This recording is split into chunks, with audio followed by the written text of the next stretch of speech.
Hey, this next piece is something kind of inspired from a few different movies. You can tell I kind of have a theme. I get inspired by a lot of cinema, good cinema, anyways, which is few and far between these days. But sometimes you just gotta seek it out.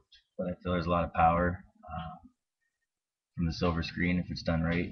And this is something that's kind of a mix of something from Full Metal Jacket and a newer movie called Brothers. Um, they're from different times. One's based in Afghanistan essentially, and one's Vietnam War. But the thing they do have in common is the effect on the individual that has to go to those places and do that job, and what they think while they're there, and what happens when they come home.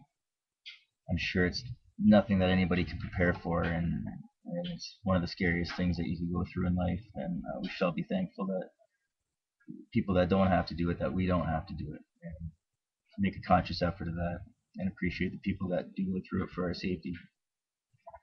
But anyways, this is just kind of something I came up with based on those two mediums. Sweet and delicious, those wagon wheels and the lunch boxes we carried off to school. Traded with Johnny for something with honey and peanut butter, Kool-Aid mixed with water, iced tea, Pepsi Cola, orange crush in the glass bottle. Childhood is precious, and what an ironic twist our creator doesn't instill appreciation until the age of 20 something. If that. And we kicked ball and tripped in halls and scratched and scraped ourselves through adolescence, without the common sense of stopping at that garden, and instead of thumbing our nose at the rose, we might have chosen to commemorate this date by widening of nostrils, and place a smile on our lips and salute the sky and wonder why one day all of us will die.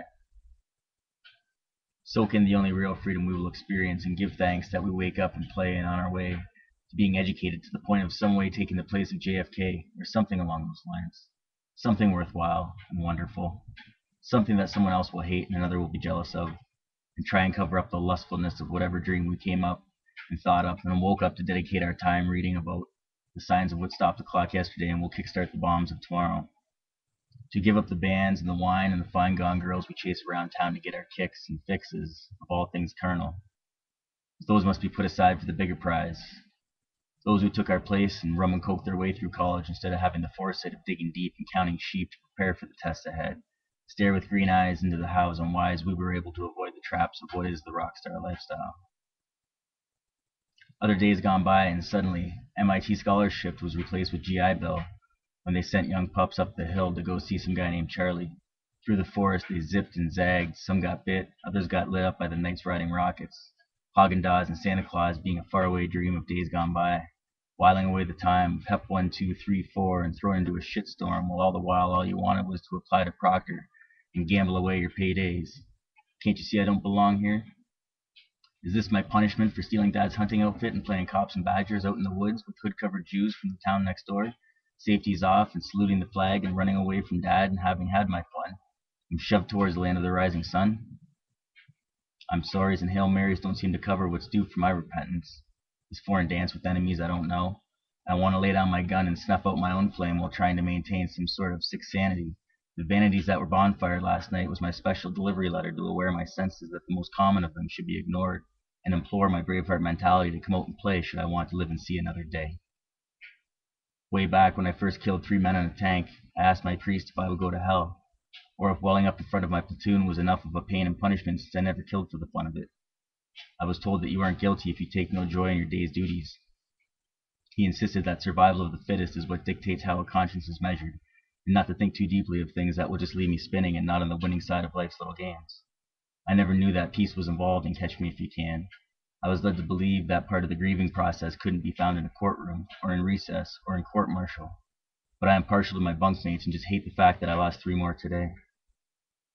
I killed 4 others in retaliation, and had fits of fury of why did they die, and why did I end lives and didn't even try to talk or work things out, but balked at civilness, and under much distress I pumped 7 copperhead bullets into their bare-beating chests, and I didn't give a flying fuck this time.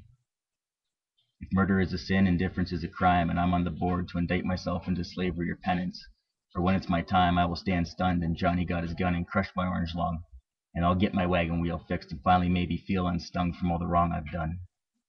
In the meantime, while I'm in deep jungle shit in the mix, in the wrong place at the wrong time. I intend to shine and keep my head above the rest and aim sharp and shoot straight and wait, bang, bang.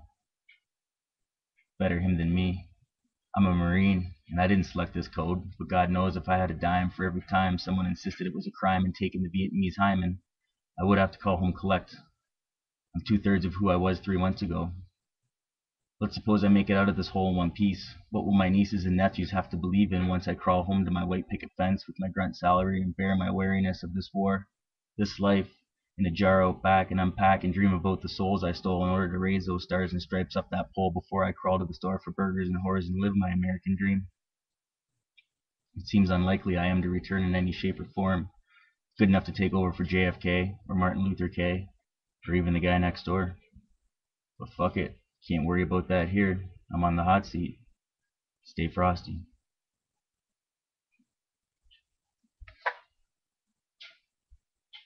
Thanks for listening.